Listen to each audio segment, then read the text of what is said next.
I confess that my breakdown between your mother and I has caused emotional unbalance in the family.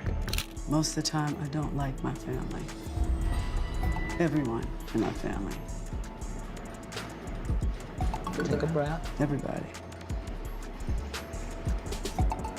I feel like I'm angry at everybody in my family. I don't like my family. If they weren't my family, they wouldn't be my friends. Things are getting messy, y'all. It seems like Ashlee, the Braxtons' niece, just cracked open a whole can of family trauma. And now their ex-husbands are out here spilling all the tea about the chaos they witnessed in the Braxton household. And when they talk about generational trauma running deep in that family, baby, they are not playing. Even Tony's ex, Carrie Lewis, is coming through with some jaw-dropping revelations, like how Tony allegedly used her sisters as stepping stones to climb her way to the top. And honey, it's becoming crystal clear why Tamar and Tawanda just can't seem to get along. There's a whole lot more going on than meets the eye. Tamar, you just, you had me thinking I was crazy too. I see, you know what, it felt like a surviving Tamar moment. They always talk about how, women is being mentally abused and physically abused. Men get mentally and physically abused too. Cause she just socked me in my jaw before. You feel me? And I'm sure Jeremy got before and got their head cracked, okay?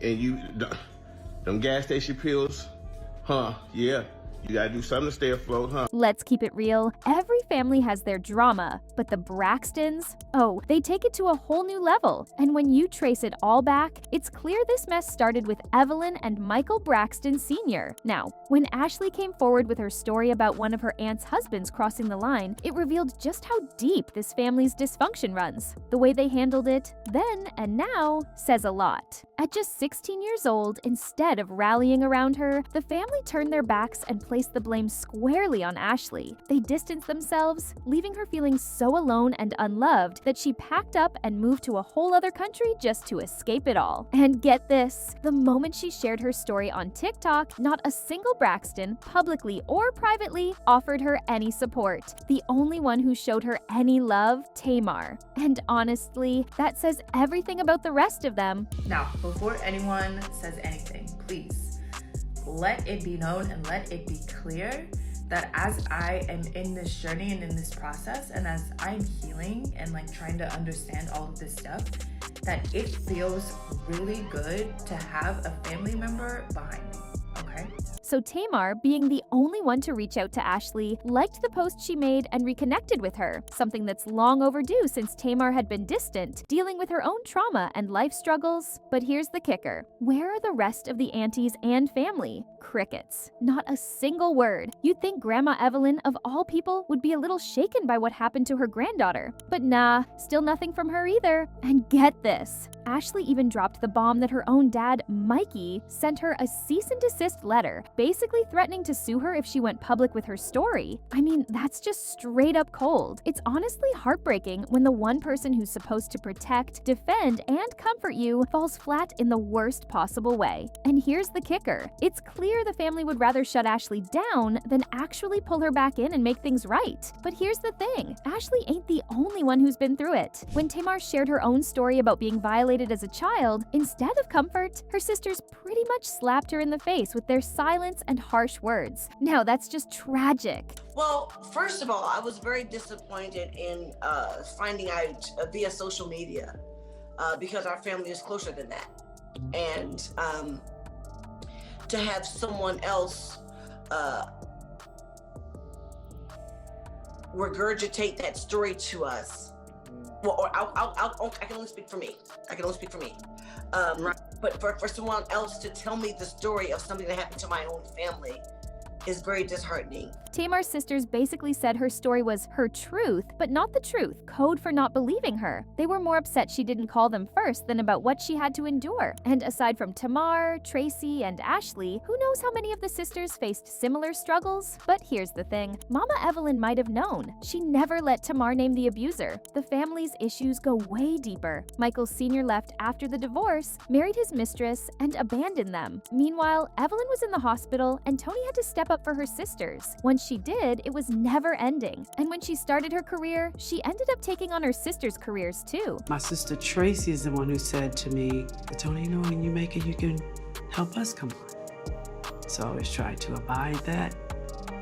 But the responsibility of it is so heavy for me. I feel I can never live my life, and I never used to say it. I never used to say anything to anybody. Each of the Braxton sisters was looking for their big break, whether through entertainment or by marrying rich. Toni was out here trying to compete with the likes of Mariah Carey and Whitney Houston, desperate to carve out her own lane. Now, we're not saying Toni doesn't have a beautiful voice. She absolutely does. But let's be real, compared to Mariah and Whitney, she's not topping the charts vocally. So she had Tamar backing her up as the secret weapon, with Tamar's voice giving Toni the sound she needed. Toni also had Tawanda as her assistant, and Trina would occasionally sing background too. But as Tamar started craving her own shine, the cracks in the family started to show. The group with Trina, Tawanda, and Tamar couldn't work because of constant fighting. Then, when Tamar got with Vince, he landed them a reality show. Tawanda thought it'd be a way for the family to stay relevant and rise together, but Tamar ended up being the breakout star. She snagged a solo career, spin-off shows, and eventually her own talk show. Since then, Tamar's been everywhere. According to Tawanda's ex, Andre, that's when the real resentment and competition between the sisters began.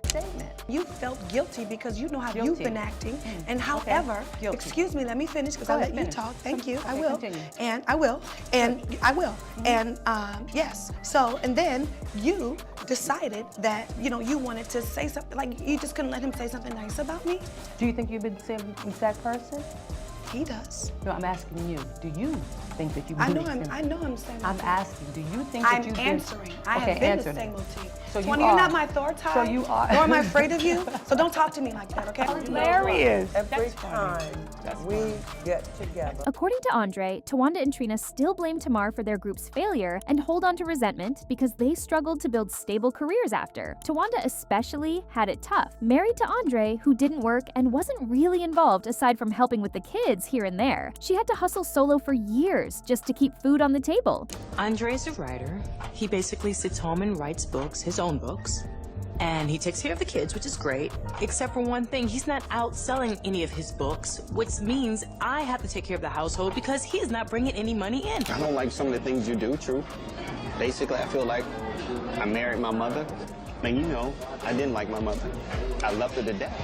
But you know I didn't like her. It got so bad that Tawanda faced criminal charges for forgery and theft by receiving. And then, just when things couldn't get worse, her landlord slapped her with a fraud case for unpaid rent and property damage. Meanwhile, Tracy had her own money issues, with their landlord even calling her and her husband Kevin out on Instagram for trying to act like they owned the property while refusing to pay. Now, back to Andre. He claims that Tamar and Toni would try to help their sisters out here and there, but it was never in a warm, sisterly way. Toni was a total diva, and Tamar's mood swings made her unreliable. But hey, Tamar and Toni were the big stars. Whenever Tawanda, Tracy, or Trina asked for help, they were treated like servants, not sisters. And the way they tore down their sisters' self-esteem, it was like they got a twisted thrill from keeping them beneath them. And Evelyn, don't even get me started. She didn't do a damn thing to address the growing tension between the sisters and, shocker, always took Toni and Tamar's side because they were the ones with the fame, the money, and the industry clout. It wasn't just family drama. That competitiveness and bitterness trickled into their marriages too. Sure, they could get a man to put a ring on it, but staying married, that was a whole different story. And you can thank Evelyn's bitterness for that, because her unresolved issues played a major role in why none of the sisters could keep a lasting relationship. I mean, they have love,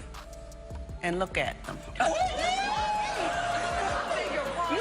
just saying. She's in love. I'm just saying. You're just saying what? I'm just saying they have love, and look at them. It's always something, for God's sake. What do you mean, look? Every man cheats except for President Obama, because if he cheated, then everybody would have known about it before he was president. That's right. Tawanda's marriage to Andre was a whole hot mess. And now, her current boyfriend, Sean Hall, seems to be in it more for the perks than for her. Honestly, she's way more invested than he is. Toni, well, she had a messy split from her ex, and word on the street is that her relationship with Bertman Kevin wasn't all sunshine and rainbows either, especially with his flexible preferences, which Tony was not having. As for Trina, Gabe clowned her on their reality show every chance he got, and she went straight from that toxic disaster into another messy relationship with her new husband, Vaughn Scales. Tamar's been married and divorced 3 times. Talk about a revolving door of drama. Tracy, on the other hand, did forgive Kevin for his mess, including allegedly having a baby outside their marriage. But honey, she didn't forget. And when she passed, she made sure to leave everything to her son, Kevin Sr., still salty about it, and you know he's not letting it go anytime soon. Tracy Braxton said checkmate in real life.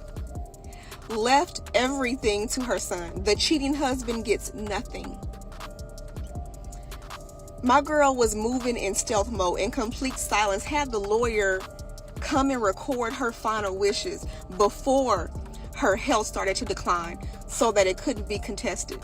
May we all learn and aspire to be Tracy Braxton. And the rumors, they're still swirling. Folks can't stop talking about all the secrets, drama, and dysfunction in the Braxton family. It's like every time you think it's settled, there's another twist to the mess. One person wrote, "I'm glad that I didn't grow up in a family where your parents are deities and you don't speak up against them. The Braxtons are up, all because of them parents." Another person wrote, "When it comes to the Braxtons, few of their issues are black and white. There's a lot of truths wrapped up in each one of their grievances. The foundation of their problems, though, is Mama E. If she would own up to her mistakes, I think it would help heal the family." Someone also wrote, "The more I learn about the Braxtons, the more they give Zeus dark energy. For real." But seriously, what do y'all think? Is the Braxton family drama ever gonna calm down? Or is this just the never-ending saga of secrets and dysfunction? Sound off in the comments. I want to hear your thoughts. And before you dip, make sure you like this video and hit that subscribe button. And let's keep the conversation respectful and full of love. Voila.